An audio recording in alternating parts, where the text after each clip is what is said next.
ئازیزان سڵاو خۆشحاڵین لە بەرنمەیەکتری ڕاڤا بە دیدارتان شا دەبین. تەوەری بەرنمەکەمان پرسی چاکسازیە لە هەرێمی کوردستان بە میوانداری بەڕێز شڤان کوردستانی ئەندامی سەرکردایەتی یەکێتی لاوانی دیموکراتی کوردستان. کاک شڤان بەخێربێت و خۆشحاڵین. زۆر سپاس کاک سەرباز. کاک شڤان، پرسی چاکسازی و ڕێخستنەوەی نێوماڵی کوردی و باشترکردنی ژیانی گشتی و لە ڕێگایەوە سەرنجام چاکردنی ژیانی هەوڵاتیان و خێزانەکان و دووبارە ڕێخستنەوەی کۆمەڵگەی کوردی یەکێکە لەو پرسانەی گفتوگۆ و دەردەشەی زۆری لەسەرەکرێ و لایەنە سیاسیەکان، ناوەندە ئاکادیمیەکان، مامۆستایانی زانکۆ، چاودێرانی سیاسی، کاربەدەستانی حکوومەت و پەرلەمان، یعنی یەکێ لەو بابەتانەی کە سەرباسی باسەکانە و گفتوگۆی زۆری لەبارەوە کرێ پرسی چاکسازی و ڕێخستنەوەی ژیانی گشتیە لە کۆمەڵگەی کوردستان. خوێندنەوەی کاک شڤان بۆ پرسی چاکسازی وەک پرسێکی هەنووکەی لە هەرێمی کوردستان چییە و چۆنە؟ وەڵێ زۆر سپاس پێشەکی بۆ ئەم میوانداریەوە. بەخێربێت. سڵاو لە بینەرانی سلێمانی تیڤیش. خڵبەتە پێش ئەوەی کە قسە لەسەر ئەوە بکەین کە ئایا چاکسازی لە هەرێمی کوردستانە چ بابەتێکە بگەڕینەوە پێشەوەی ئایا ئێمە هەرێمی کوردستان لە چ قۆناغێکدا دەژین. ئەم قۆناغەی کە هەرێمی کوردستان تی کەوتووە بڵین لە دوای ڕاپەڕینەوە حسابی بکەین و تاکو 2003 لە 2003 بۆ هاتنی قەیرانی دارایی و ئابووری و هاتنی چەکدارانی ڕێکخراوی تیرۆریستی داعش و لە دوای داعش تا بوو هەتاکو کۆڕۆنا. تەمام بەم قۆناغانە ئێمە پۆلنکاری بۆ دەکەین. خاڵی یەکەم ئەوەیە کە ئێمە لە قۆناغی ڕاپەڕین هەتاکو و پێش قۆناغی شەڕی بڵین ئازادکردنی عێراق بە هەموو کەم و کورتیەکانەوە ئێمە قۆناغێکی دامەزراوەییمان دروست کردووە لە هەرێمی کوردستانە کە بریتیە لە پەرلەمان و حکوومەت و دامەزراوەکانی دیکەی دەوڵەت بە هەموو کەم و کورتیەکانەوە بۆ ئەو قۆناغە و بۆ قۆناغی سەرەتایی دەسەڵاتدارێتی کوردی قۆناغێکی باش بووە. دەیتە لە دوای قۆناغی شەڕی ئازادی عێراق و دروستکردنی عێراقی فیدراڵ و هەرێمی کوردستان وەک هەرێمێکی سەربەخۆ لەناو ئیداری سەربەخۆ لە ناو حکوومەتی عێراقیە هەتاکو 2014 ئێمە کۆمەڵێک کێشە و گرفتمان هەبووە کە هەمووی ئەو کێشە و گرفتانە بۆتە ئەوەی کە ئێستا قەیران دروست بێت، کە بۆتە ئەوەی کە گەندەڵی دروست بێت، بۆتە ئەوەی کە کۆمەڵی کێشەی کەڵەکەبووی لەسەریەک یانە کۆ عەرەبە لە تەراکم بووە بەسەریەکە. بۆیە هەموو ئەم کێشانە نەتیجەکەی ئەوە بووە کە گەندەڵی و بڵین فەساتی ئیداری دروست بووە. پرسی چاکسازی کە دێت بە دوایەوە کاک سەربەست بە درێژایی مێژوو لەوەتەی مرۆڤ هاتووە بە دوای چارەسەری ئاگەڕاوە، بە دوای چاکسازی ئاگەڕاوە. ئەم وشەیە کە لە ئەساسا دوو بڕگەیە بریتیە لە کارێک کە تۆ پێشتر خراپ بووە چارەسەری بکەیت یاخود چاکسازیشی تیا بکەیت یاخود ئەم واقعێک هەیە ئەبێ تێپەڕێنی بە ئێستاشەوە لەسەر بێت کە ئەمریکا لە تۆپی ئەو وڵاتانەی دنیاوە پێڵەن سەید العالەم پرسی چاکسازی تیا بەردەوامە. یابان لە 1945ەوە کە ئەو کارەسادەی تیادا ڕوویاوە لە قوتبی ئیمپراتۆریەتەوە نەما هەتاکو 65 لە 65 هەتاکو ئێستا پرسی چاکسازی تێدا بەردەوامە. لەبەرەوەی پرسی چاکسازی پرسیەکی بەردەوامی ژیانی مرۆڤە و بەسراوە بە چاودێریکردن بەسەر هەموو کارتەکانەوە، بەسەر مرۆڤەوە، بەسەر ئالێتەوە، بەسەر هەموو شتێکەوە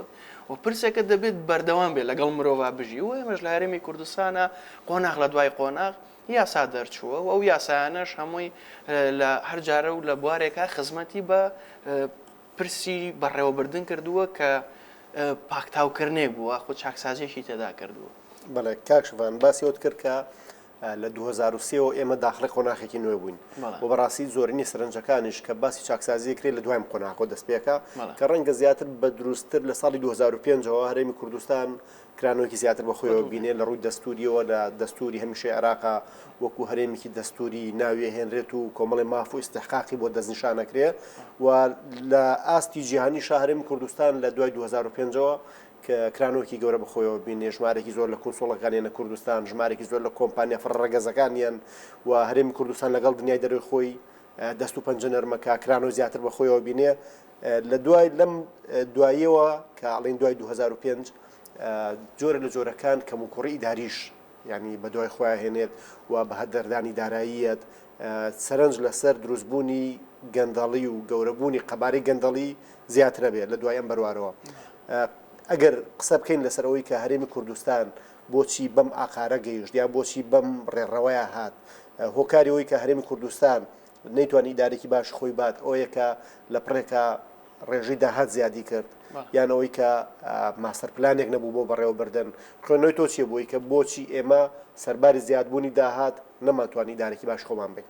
بەڵێ کاکسەر لە ڕووی ئابووریەوە گەرسەریەکەین کێشەکان بە تەنها ئەوە نییە من بڵێم گەندەڵی کراوە، نەخۆی گەندەڵی هەیە، بەڵام کۆمەڵێک بەشەکەیەک و یەک بەیەک و ئەیبەستێت. یەکێک لەوانە لە 2005 هەتاکو 2014 کە ئێمە عینەیەکە لە ڕووی ئابووریەوە گەروەری بگرین، بە تێکڕای گشتی ساڵانە ئێمە 15 ملیار دلار هاتووەتە هەرێمی کوردستانەوە، 19 ملیار دلار ئێمە خەرجیمان هەبووە، کەواتە 4 ملیار دلار کورتهێنانی داراییمان هەبووە. باشە ئەم باشە ئەم مەسروفاتە بوو دروست بووە. یەکەم لەوانە ئێمە کەرتی پیشەسازی نەمان بووە و بەڕاستی زۆر قورسە، ینی وڵاتان بە تەمەنێکی زۆر درێژی دەوڵەتداریات تێپەڕیون تا توانیویانە پرسی چاکسازی پرسی پیشەسازی چارەسەر بکە. یەکێک لەوانە بۆ نمونە وڵاتێکی وەکو ئەمریکایە لە سەرەتای بڵین دۆزینەوە و ئیتر ئەو کە کێشەکان تیا دروست بوون لە نێوان هەندە سوورەکان و پێڵەن سوکانی ئەسڵیین نزیکەی 70 ساڵ شەڕی ناوخۆی تێدا بوو و هیچ کارگەیەک وانە کاری نەکردووە. ئەمریکایەک لە 1974ەوە کە سەربەخۆی 76ەوە سەربەخۆی ڕاگەیاندووە وەکو وڵاتێک 200 ساڵی تەمەن من ناتوانم بەراورد بەوە بکەم، ناتوانم بەراورد بە وڵاتێکی دیکەی پێشکەوتوو بکەم، بۆ لە بەرەوەی ئەو دەمێکە ممارەسەی ئەم ئیشاکە ئێمە ممارەسەی ئیشکردنەکەمان نەبووە، واقعەکە و دەبێت دان بەوە دابنین. پیشەسازیمان نەبووە، کەرتی کشتتوکاڵمان نەبووە، هەموو شتێکمان لە دەرەوەی کوردستان هاوردە کردووە، هێنامان وڵاتەوە، پارە چۆتە دەرەوەی وڵات، ئەو پارە خەرجی بووە. ئێمە زۆر خەریکی کەمالیات بووین کە بەداخەوە ئەمە کە زۆحفی باسی بەڕێوەبردنەکەین ئالێرا دروست بووە. زۆحفی بەڕێوەبردن هەبووە کە ڕیاسایەک نەبووە ئەم هەموو ئۆتۆمبیلە ساڵانە کە ئێمە بە تێکڕای گشتی ینی معدلێکی حسابی باسی بکەین 1 ملیار و 400 میلیۆن دلار بەس بۆ هاتنی سیارە لە دەرەوەی وڵات هەموو ساڵانە سەرفەبێت لە هەرێمی کوردستانە، بێژگە لە جلوبەر، بێژگە لە هەموو کاڵانەی کە پێداویستی بڵین جەوهەری و کەمالی مرۆڤن. لە ئەمە کێشەیەکی سەرەتایی بووە لە بەڕێوەبردنە. خاڵی دووەم ئێمە زانستی بەڕێوەبردنمان بە تەواوەتی وەرنەگرتووە، یاخود ئەتوانین بڵین کارمەند یاخود سەرچاوەی مرۆیی کارمەندی بەڕێوەبردن نەمان بووە، یعنی هەمان بووە بە ڕێژەیەکی سەطحی بووە، ڕێژەیەکی زۆر زانستی نەبووە کۆی بتوانێت خەلەلە ئیداریەکان بە شێوەیەکی زانستی چارەسەر کات. بەهەڕەمەکی بووە لەبەر ئەوە ئەمە کێشەیەکی دیکە بووە لە بەڕێوەبردنە، تابعاً هەر لە تۆپ هەتاکو دەکاتە کارمەندێکی خوارەوە لە بەڕێوەبەراتی بچووترین بەڕێوەبەراتی سەر بە حکوومەتی هەرێمی کوردستانە. خاڵێکی دیکەی ئەوەی کە ئێمە هەبووە بەردەوام ناکۆکی سیاسی هەبووە. لە 2005 ئەگەر خەڵکی کوردستان بە بیریان بێت هەتاکو 2009 بەردەوام تەقینەوە بووە کاک سەروەست، بەردەوام هێرشی تیرۆریستی هەبووە، ئەنسار الئیسلام بووە، بڵێنەمی سەر بە ڕێکخراوی قاعیدە بووە بوو مەسحەب سەرقاویەوە، هەنە هەمووی تۆ بەردەوام لەژێر ئەو چاودێریە بووی لەبەرەوەی بەشێکی زۆری نەفەقاتی حکومەت ئەو تێچووی حکومەت بۆ ئاسایش و ئەمن سەرف کراوە و ئەوە تا و ئاسایش و ئەمنە بووە کە جیاوازی هەبوو، جیاوازیەکە دروست کراوە لە هەرێم ئاسایشێکی زۆر باش بەرقەرار بووە، لە عێراق هەتاکو 2014 تەقینەوە کراوە. یعنی ئەمە بەشێکە لەوەی کە تۆ نەفەقاتی دەرچوون یاخو پێویستیت بەوە بووە کە شت بکڕی لە دەرەوەی وڵات کە پارەکەت دەرچۆتە دەرەوەی وڵات، بەشێکی دیکەش پەیوەندی بووە بە بابەتی ئاسایش و ئارامی و ئاسایش و ئارامیە هەروە بە ئاسانی بەدەست نایەت. تێچوونێکی زۆرەوێت، پێویستی بە کارمەندی زۆرە، پێویستی بە لینک و پەیوەندی زۆرە، پێویستی بە جیهازی زۆر متەتەوەرە بۆ کەشفکردنی هەموو پرسەکان. ئەمە هەمووی لە زومنی میزانی حکوومەتی هەرێمی کوردستانە بووە، بۆیە ئەو ئاسایش و ئارامی ئێستا دروست بووە. لە 2014 قۆناغێکی دیکە کاک سەربەست بۆی تەکمیلەی پرسیارەکەی جەنابەت بێ، شەڕی داعش هەبووە، جیهان هەمووی کەوتوتە بابەتی قەیرانەوە قەیرانی چی نەوت کەم بووە حکوومەتی هەرێمی کوردستان کە بەشێکە لە دەوڵەتی عراقی فیدراڵ و وڵاتیشی ڕێعەیە ئێمە کۆڵەکەی سەرەکی ئێمە ئابووری بووە بڵێ ئابووری نەوت بووە یعنی هەموو پارێکمان کە بوو هاتووە لە ڕووی نەوتەوە هاتووە لە ساڵی 2006 هەتاکو 2014 پێش هاتنی حەیدەر عەبادی لە 192.8 داهاتی عراق بریتیوە لە داهاتی نەوت بێگومان حکوومەتی هەرێمیش لە چوارچەوەی وڵاتی عراقی فیدراڵدایە بۆیە نەوت کۆڵەکەی ئەساسی داهاتی ئێمە بوو لە 2014 کە نرخی نەوت دابەزی جونگەکانی هەمووی بە شێوەیەک لە شێوەکان پەخست لە ئێستا وای لێ هاتوو هەر بە شێوەیەکی زۆر نمونەیەکی بازاڕی بێنینەوە بۆ ئەوی بینەرانی خۆمان هەمووی لی تێبگات ئەگەر هاتوو داهاتی تاشێک لە ناو خێزانە بۆ نمونە باوکێک ئەگەر داهاتەکەی مانگانە 400,000 دینار بوو 500,000 دیناری سەرف کرد کەواتە هەموو مانگێک 100,000 دینار باو قەرزارە و تۆ وڵاتێک نی سیادەی عیملەت نییە ناتوانیت بە کەیفی خۆت پارە لێ بەیداخ و پارە سەرف بکەیت یەدەجی پارەیت نییە لە بەرەوەی لە سندوقی دراوی نێودەوڵەتیە تۆ چۆنەڵیت ینی ئاڵتونت نییە پارەی دانراوت نییە ڕەسیدێکی بانقیت نییە کە تۆ ڕەسیدێکی بانقی نێودەوڵەتیت نەبوو و هەتا داهاتێکی بەردەوامیت نابێت و تا تۆ قەرزی بەردەوامی وەرناگری و تا تۆ لە چوارچەوەی عێراقا ئاژی ئەبێ هەر لە چوارچەوەی عێراق قەرز بکات پارەکە بدات بە تۆت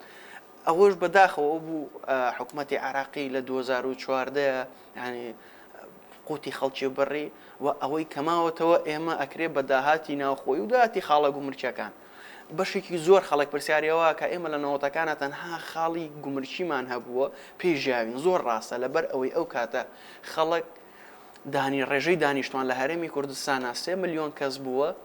200,000 فەرمانبەرمان هەبووە بەڵام ئێستا ڕێژەکە بووەتە 5 ملیۆن کەس ملیۆنێک و 800,000 200,000 فەرمانبەرمان هەیە کەواتە ڕێژەکە زیای کردووە خەرجەکان زیای کردووە ئەرکی سەر حکوومەتی هەرێمی کوردستان زیای کردووە ئەم پارەیە هەمووی کە دێتە وەکو ئەو نمونەی پێش و باسم کرد ئەو پارەی کە دێتە ناو خەزانەی حکوومەتی هەرێمی کوردستانەوە کەمترێکە لە خەرجیەکان لەبەر ئەوەی قەیرانی دارایی دروست بوو بە دوای خۆی هێنا ئێستا کە پرسی چاکسازی هاتۆتە گۆڕێ پرسی چاکسازی بۆ ئەوەیە کەوا چارەسەری ئەو خەرجیە زۆرانە بکات کە پێڵێن ئیدارەدانی مالیەت دارایی ئەبێ ئیدارەی ئەو پارەیە بدرێت کە دێتە ناو حکوومەتی هەرێمی کوردستانەوە ئەگەر پێشووتر بودجەی وەزارەتێک 1 ملیارد دلار بووە ئێستا بکەم بکرێتەوانێ بۆ 600 ملیۆن دلار یعنی من نمونانە تاپان ئەم ژمارانە کە ئێنمەوە بێژگەلەوانی کە ئیشارەتی پێ ئەم ژمارە بۆ نمونە ئێنینەوە بۆی بینەرانی سلێمان تیڤی باش تێ بگەن لەوەی کە چۆن خەلەلەکان دروست ئەبێت خەلەلی دارایی لەما دروست بوو ئەین کێشەکە لە مرۆڤەکان نییە لە شخصەکان نییە لە پارتەکان نییە ئەگەر پارتێکی سیاسی گەندەڵی بکات گەندەڵیەکەی لەو ڕێژان نییە کە بێتە هۆی دروستبوونی قەیران دروستبوونی قەیران بابەتیشی نێودەوڵەتیە لە ئێستا لە دوای هاتنی کۆڕۆناوە بە هەمان شێوە بابەتێکی نێودەوڵەتیە فەنزوێلا ڕوبەڕووی ئەو کێشەیە بۆتەوە ئێران لە تەریشمانە کێشەیە ڕوبەڕووی ئەو کێشەیە بۆتەوە کوێت کە وڵاتێکی دەوڵەمەنە ڕوبەڕووی ئەو کێشەیە بۆتەوە ئەمانە پەیوەستە بە اقتصادی نێودەوڵەتیەوە هەر کاتێکیش جەنگ و نەخۆشی و بڵین شەڕە بایۆلۆجی و شەڕە سەربازیەکان لە ئارادا نەبوو ئەوە وڵات هەموو جیهان بە شێوەیەکی باش ئابوووریەکەی بەرزە بێتەوە بۆیە حکوومەتی هەرێمی کوردستان لەم چوارچەوەیە لەم جەنگەڵستانی کە ئێستا تێداشی لە نێوان سیراعاتی ئەقلیمی و دووەلی لەسەر چەک و لەسەر نەفوز و هەتا کۆتایی وڵاتەکە بتوانی بێتی ئەم ئارامیە بەدەستبێنێت بەڕای من بەشێکی زۆر گرنگە بەڵام چاکسازیش پرسێکی چارەسەری ژیانی مرۆڤە کە دەبێت بەردەوام بێت و دڵنیاش بن کە بە ساڵێک و دوان کۆتایی نایەت پرۆسەیەکە لەگەڵ تەمەنی مرۆڤ و لەگەڵ ژیانی حکوومەتەکانە بە بەردەوامی دەڕوات کاکشوان بەڵام ئەوەی کە باسی کۆرۆنات کرد کە شەپۆلێکی اقتصادی دابەزینێکی اقتصادی گەوری لەسەر ئاسی دنیا هێناوە بەڵام ئەو دەوڵەتانەی کە دەوڵەتانی ڕێعین و ئەو دەوڵەتانەی کە ژێرخانێکی ئابووری باشیان نییەوە لە ڕووی ڕێکخستنەوە باش ڕێک نەخراون ئەم وڵاتانە کاتێک ئەم شەپۆل لە اقتصادی عالمیانەیەت ئەم جۆرە لە ڕکود و دابەزینیت بەم دەوڵەتانە زیاتر دەرەکەوێت و ئەم دەوڵەتانە تووشی زەقبوونەوە و قوڵبوونەوەکی گەورەتری کێشەکە بن. خوێندنەوەی تۆچیە بۆی کە بەشێک لەو کێشانە کە لە هەرێمی کوردستان هەیە پەیوەندی بە مرکزی عراقەوە هەیە، پەیوەندی بە خراپ ئیدارەدانی عراقەوە هەیە. هەرەوەی بەڕێزت کە باست کرد کە لە 1992 داهاتی عێراق لەسەر فرۆشی نەوت ڕاوەستا و کاتێکە بینین کۆرۆنا دێت نرخی نەوت بە ڕێژێکی زۆر دابەزێ و بازارەکانی عالەم تووشی داخران و دابەزی نەبن. ئەنی خوێندنەوەی تۆچیە بۆی کە هەرێمی کوردستان بەشێک لە دەرهاویشتەی کێشەکانی دەرهاویشتەی حکوومەتی مرکزی عراقیە. هەرتەنها حکوومەتی مرکزی عراق نا بەڵکو دەرەکی زەخوتاتی دەرەکی وای کردووە کە کێشەکان یەک بە دوای یەکە کەڵەکە بن بە تەنها ئەوەی کاک بووی ئەو معلومە تەواوکاری معلومەکە بێت. طبعا ئەمە تا ساڵی 2013 بوو لە ساڵ 92 لە دوای هاتنی حەیدەر عەبادی ویستی مەحاول زۆر هەوڵیدا کە پشت هێندە بەنەوت نەبەستێ. کەمترینی لە ساڵی 2015 بووە 2016 کە لە سای 81 بوو، بەڵام جاریشکە ڕێژەکە بەرز بۆتەوە. ئەو لە ساڵ 19 کە زیادکراوە لەسەر چی ئەساسی زیادکراوە؟ یعنی چی عێراق چی بەرهەمێکی زیادی کردووە؟ بە تەنها ئەعتیمادی سەر خاڵە گومرچیەکان زەڕی بەی زیاد کردووە، ڕسوماتەکانی زیاد کردووە. ئەمانە بووە کەوای کردووە کە حکوومەتی عێراق جاری و لە بیریشمان نەچێت قەرزیش حکوومەتی عێراقی قەرزی کردووە، نزیکەی 30 ملیار دلاری لە سندوقی درای نێودەوڵەتیەوە قەرز کردووە. لە ساڵی 2018 و 1970 نزیکەی 30 ملیار دلاری قەرز کردووە. ئەمە بۆ لەبەر ئەوەی وڵاتێکە سیادەی نەقدی هەیە. حکوومەتی هەرێمی کوردستان سیادەی نەقدی نییە، لە چوارچەوەی عێراقدایە ناتوانێت ئەو مامەڵە بە سیولەوە بکات، ناتوانێت مامەڵە بە نرخی دۆلار و دینار لە هەرێمی کوردستانە بکات. تەنها ئەوەی کە دەبێت پابندە بە بڕیارەکانی بانکی مرکزی عراقی و لەبەرەوەی دەزانانی ئەمە لە حکوومەتی هەرێمی کوردستانە بانکی مرکزیمان نییە، ئەوەی کە هەمان بێ لە قەسەر بە بانکی مرکزی و لە هەموو وڵاتێکیشا یەک بانکی مرکزی هەیە. خاڵێکی دیکە کاک سەربەسەر بۆ وەڵامی پرسیارەکەی جەنابەت ئەوەیە کە تۆ کارەساتەکان بە درێژایی مێژوو ڕوبەڕوو دەبێتەوە. تۆ نازانیم کارەساتانە چین. ئێمە دووسێ زخوتاتمان هەیە، یەکیان ئەوەیە کە ناوخۆییە، ئەوەی هەمانەیە کە دەرەکیە و هەمانە کە سروشتیە. سروشتیەکان لافا و بوومەلارزەوەمانن، تۆ نازانی کەی دێت هەموو شتێکی سروشتە کارلێکی سروشتەکەەوە دروستەکات. زخوتاتە دەرەشیەکان ئەوەیە تۆ لە ناوچەیەکی پڕ لە کێشەیە ژیت، ناوچەیە کە شەڕی سووریا هێشتا هەیە، ناوچەیە کە شەڕی نفوزی تورکیا و ئێرانە، ناوچەیە کە شەڕی نفوزی سعودیە، کێشە لەگەڵ یەمەنا هەیە، ئەمریکا و ڕوسیا لەسەرم ناوچەیە و لە بیرمان نەچێت هەڵکەوتەی جوگرافی کوردستان بە لە هەر چوار پارچەیەکەوە کەوێتە دڵی دنیاوە، دەرچەیەکە لە نێوان ئاسیا و ئەوروپا. بۆیە ئەم دەرچەیە کە بەداخەوە تورکیا لە گرتنی ئافرینە تقریبان ئەو دەرچەی نەهێشتووە، لەبەرەوەی ئەفرین بەشێکە کە دەتوانێت بچێتە سەر دەریای ناوەڕاست و ئەمە دەبێتە دەرچەیەک بۆ ئاسیا و ئەوروپا بەم شێوازە کە من دەمێ باسیکە پڕ لە کێشەیە. کێشەکان کێشەی ڕۆژانەیە، کێشەیە دروست دەبێت لەسەر بابەتی سیاسەت دروست دەبێت، لەسەر بابەتی نەفوز دروست دەبێت، لەسەر بابەتی دارایی دروست دەبێت. بۆیە حکوومەتی هەرێم دەسەڵاتی ئەوەی نییە، ئەمە دەبێت زۆر واقعی بی. حکوومەتی هەرێم دەسەڵاتی نییە بۆ بردومانی تورکیا ڕاگرێت کە زەرێکی زۆر بە ئابووری وڵاتە گەیەنێ. هەرچی باخ و بڵێن ڕەزی ئەو خەڵکەیە هەمووی سووتاندووە. زۆرجار ئاوەدانەکانیش بەدڵنیاییەوە ئاوەدانەکان ئەمە بەشێکە لە ئابووری وڵات، یعنی کەرتی کوشت و کاڵە بەشێکە لە ئابووری وڵات. تۆ زەرەر بەوە ناگەێنێ، تۆ بۆت نییە قسە بکەی، نەک لەبەر ئەوەی کە ڕەدی بیتەوە توانێت لە ڕووی لێدوانی میدیا و بەیاننامەوە، بەڵام لە ئەساسە سنوورەکان سیادەی عێراقە دەبێت حکوومەتی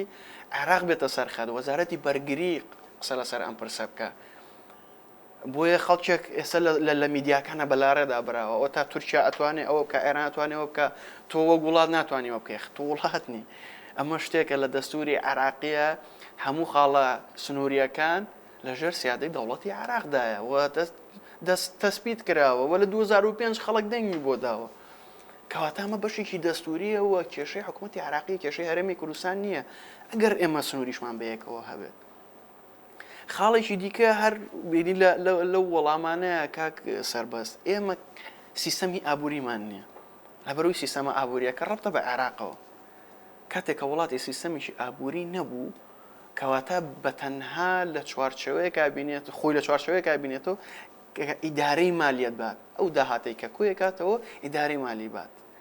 و ئێستا کێشەی گەورەی دنیا لە نێوان سیستەمە ئابوووریەکانە جەنگی جیها جەنگی بایۆلۆجی جەنگی چاک ئەکرێ هەمووی بابەتی بڵین جەنگی ئەم شتەیە ئابووریە سیستە لە نێوان دوو سیستەمی سەرمایهداری و ئیشتراکیدا قسەکان هەمووی ئەگەڕێتەوە بۆ ئەوەی کە ئێمە لە هەرێمی کوردستانە یەک سیستەمی ئابووریمان نییە دوو سنوورێکی سربەخۆمان نییە وەک دەوڵەت سێ بانکی مرکزیمان نییە چوار ئاعترافاتێکی دووەلی زۆر باڵامان نییە تەنها ئاعترافاتەی کە هەمانە دەبێت لە چوارچەوەی عێراقا بین کێشەکان بەمە کەڵەکە دەبن و بۆ ئەوەش حکوومەت دەستەوەستان دەبێت لەم پرسانەیە و ئێمە کاک سەربەست هەموو لایەنە جوانەکانی هەرێمی کوردستان پیشان نەدەین ئەوە قسەی جەنابی سەرۆک بارزانیە قسەی جەنابی کاک نەجیروانە قسەی جەنابی کاک مەسرورە کە سەرۆکی حکوومەتە دەڵێت گەندەڵی هەیە و ئێمە ڕوبەڕووی گەندەڵی بینەوە پەتایەکی پیسە ڕووی لە وڵاتە کردووە و دەبێت بە هێواشی ڕوبەڕووی بینەوە یعنی ئەو پەتایی کە لە کۆڕۆنا خراپترە پەتای گەندەڵیە بەڵام گەندەڵیەکە لەکوێیە لە زوعفی ئیدارەدانەکەیە ئیدارەدانێکمان نییە لەسەر ئاستی باڵا و زانستێکی ئیداری بێ کە شۆڕ کراوێتەوە خوارەوە بوو هەموو بەڕێوەبەرایەتیەکان بووی بتوانن بە شێوازێکی باش مامەڵە لەگەڵ پرسەکان بکەن و خاڵێکی دیکەشمان لەبیر نەچێت زۆرێک لە لێدوانی میدیایەکان هەیە باز لەسەر ئەوەکەن گەورەترین کێشەی ئێمە کێشەی یەک نەخستنی گومرگەکانە وەزارەتی دارایی بەداخەوە کە دوو خۆ لە لای بزوتنەوەی گۆڕانە وەک ڕەخنەیەک بۆ هەواڵانی گۆڕان ئەوەیە کە تا ئێستا نەیانتوانیوە خاڵە گومرگەکان ڕێبخەنەوە داهاتی خاڵە گومرگەکان ڕێبخەنەوە چاودێریشی باش هەبێت بەسەر ئەگەر وەزارەتی دارایی داوا لە وەزارەتی ناوخۆ بکات کەوا لیوایەکی تایبەتی بۆ تەخسیس کات بۆ ئەوەی چاودێری خاڵە گومرگەکان بکات چاودێریشی ورد لەوەی ناڵێت ئەم هەموو قاچاقچی و ئەم هەموو مەسئولینە دەست بەسەر ئەو خاڵە گومرگەکانە بگرن بە کەیفی خۆیان هاتوو چۆی تێدا بکەن بەشێکی گەورەی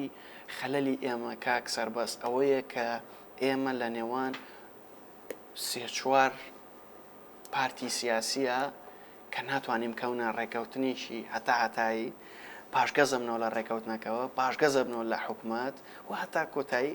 خەلەلێکی زۆری ئێمەوەی ناکۆکی سیاسیەکانە ناکۆکیە سیاسیەکان وای کردووە کەوا کێشە بۆ حکوومەت دروست کات کێشەکە بۆ حکوومەتیش دروست بووە کە ناتوانێت هەموو ماف و شایستەکانی فەرمانبەران و خەڵکیش بە تەواوەتی بدات ناتوانێت پرسەکانی ئەوەی کە لە نێوان ئیداری پارێزگاکانە بە تەواوەتی چارەسەری بکات بۆیە ئەمانە هەمووی کەڵەکەیە کەڵەکە بوونە ئەوەی لە ئێستاە کە من زۆر پێی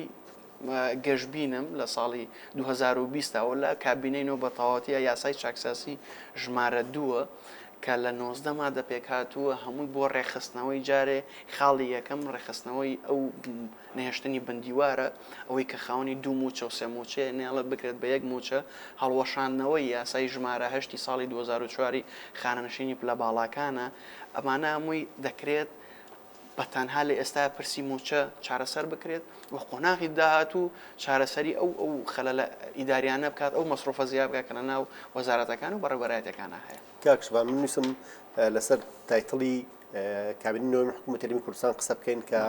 تایتڵی ئەم کابینەیە کابینەی چاکسازیە ینی هەوڵدان بۆ چاکسازی و ڕێخستنەوەی ئیدارە لە هەرێمی کوردستان تایتڵی سەرەکیەم حکوومەتەوە یاسایەکی تایبەتش بۆم بوارە دەرکردووە وا بڕیاریشەکە لە داهاتوە زنجیرەیەک یاسای تر دەرکرێت بە ڕێخستنەوەی گومرگی بە بابەتی شەفافیت لە پرسی نەوتا کە ئێستا هەرێمی کوردستان هەرێمێکی هەناردەکاری نەوت و فرۆشەری نەوتە پێشبینیت چییە بۆی کە یاسای چاکسازی بتوانێت هەرێمی کوردستان لەم قۆناغی چەقبەستنە لەم قۆناغی جۆرێک لە بێهیواییە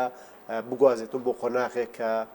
خەڵک هەست بە فەرەحێ بکە هەست بە ئاسوودەیی بکە بە تایبەتی لە ڕووی باشتربوونی ژیانی و ڕێخستنەوەی سیستەمی موچە و چاکترکردنی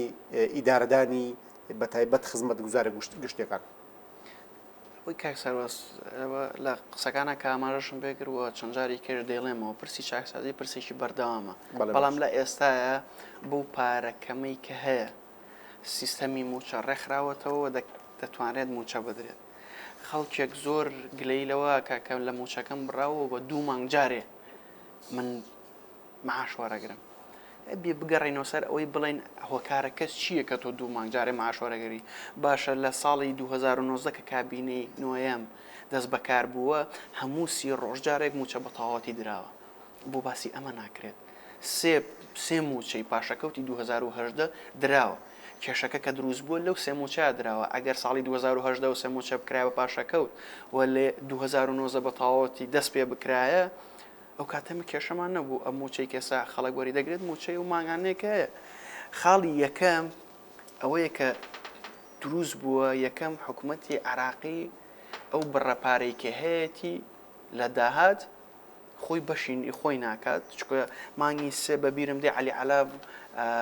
تەسریحێکی یاوتی ئێمە 5.5 ملیار دۆلار ماگانە لە داهاتی عێراق کەم دەبێتەوە بەهۆی ئەم بە پەتای کۆڕۆنایەوە بە خستنی هەموو جونگەکان و دابەزینی نرخینە و دووە تا کۆتایی کەواتە حکوومەتی عێراقی بە ڕێکەوتن بە دوای ڕێکەوتنە پاپەند نییە بڵین بەو بڕیارە و بۆ ڕێکەوتنێکە کردیاوە بۆچی لەبەرەوەی ئەو دەڵێت من ئەو نەموچەم نێراوە ئەگەر ئێستا سێری بکەین ڕێک بەڵێ حکوومەتی عراقی حەڤە موچەی داوە و حکوومەتی هەرێمیش حەڤە موچەی دا بەش کردووە بەڵام کێشەکە هیکەیە کێشەکە هی مانگی 2010 ئەو سێ مانگەیە مانگی 11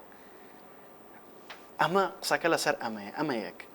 دوو داهاتی حکوومەتی هەرێمی کوردستان لە ئێستا کاکسەر بەزمون لە مەڵەکەی خۆمان کارەبای پارەی کارەبا نادەم کە ئەمە بڵێن نەچێتە بواری داهاتەوە پارەی ئاو نادەم پارەی خزمەتگوزاری پاکردنەوەی ناوشار نادەم ڕسوماتەکان نەماوە بۆ نمونە بەڕێوەبەرایەتی گشتی هاتوچۆ نەماوە لە بەڕێوەبەراتەکانی دیکەی شارەوە نیو تاپۆ تا کۆتاییەمە تەپەن تۆ ناچیت مامەڵە ناکەیت ئەمانە هەمووی لە ڕسوماتەکان نامێنن خۆ ئەساسی ئابووری وڵات چییە؟ زەڕیبەیە ڕسمە دۆمینە ئەم سێ شتەیە کە تۆ ئەوەت نەبێت حکوومەتی هەرێم داهاتی ناوخۆیی کەم بۆتەوە داهاتی بۆ مانگێک لە 220 میلیۆن دۆلارەوە هاتوتە سەر 70 میلیۆن دۆلار 80 میلیۆن دۆلار داهاتی خەڵک و مرچیەکان هاتوو چۆنە بووە ئێران و تورکیا و هەموو وڵاتانی دنیا سنوورەکانیان داخسۆ بەهۆی پەتای کۆڕۆناوە ئەو داهاتی گومرچیە کەم بۆتەوە کەواتە حکوومەتی هەرێمی کوردستان لەو بڕەپارەی کە دەبوا بێت لە حکوومەتی عراقیەوە بە شێوەیەک دێت کامەش کارتێکی سیاسیە لە نێوان لایەنە شیعیەکان و سونیەکانی حکوومەتی عراقیە بوو کارت زەخوتاتە بەرامبەر یەکتری بەکارەهێنن بێژگەلەوە داهاتینەوە زۆر کەم بۆتەوە داهاتینەوە توای لێ هاتووە کە حکوومەتی هەرێم لەبەر ئەوەی دەوڵەتێک نیە ڕاستەوخۆ نایفرۆشێ تەبعاً لە بارزانترین نرخ ئەیفرۆشێ حەقی شەریکاتەکان و ئەمولەی بانکی ئۆمانەی هەمووی لە دەرهێنێ نرخێکی کەم ئەمێنێتەوە کەواتە چی نەتیجەکە چیە نەتیجەکە ئەوەیە ئەو داهاتەی کە پار بۆ لە 2019 بۆ حکوومەتی هەرێم داهات لە ئێستا لە 2020 نیواونی و کەمی کردووە وی کێشەی داکەوتنی موچەی لێکەوتۆتەوە ئەوەی کە باسم کرد پرسەکە کەڵەکە بووە یەک دوان نییە یەک بە دوایەکە یەک کێشەی نەتیجەکەی ئەما بێت بەڵام ئەوەی کە جێگەی خۆشحاڵیە لە ئێستا خەریکن هەرسی مانگ ینی حکوومەتی هەرێم من ئاگادارم و چاودێریشم بەسەر وەزارەتی داراییەوە کە بەردەوام ئایا پارە چۆن دێت پارە چۆنایەت و ئابووری دنیاش تاوان خەریکە تۆزە بەرەو باشتر ئەڕوا لە دوای تێپەڕاندنی ئەم بارودۆخەوە دەبێتە کۆڕۆنا پرسێکی ڕۆژانە دەبێت لەگەڵ مرۆڤ لەگەڵی دابژیت ئەگە 30 ڕۆژجارێک موچە بدرێت کەواتە ڕێخستنەوەیکی تەواو کراوە لە پرسی موچەدا و یاسای ژمارە دووش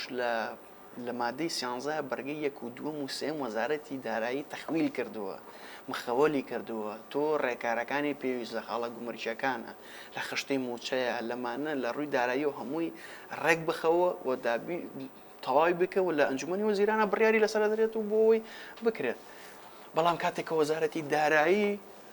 بە کارەکانی خۆی بە تەواوەتی هەڵناسێت و ڕوونکردنەوەش تەواو بە خەڵک نادات لەو پرسەیە بە دڵنیاییەوە ئەو دەنگە ناڕازایە دروزە بێت بۆ مافێکی خەڵکی شەکە داوای چۆنەڵی حەقی خۆیان بکەن کەویش شتێکی ڕەمزیە یعنی شتێکی بڵین سەرەکیە کە موچێ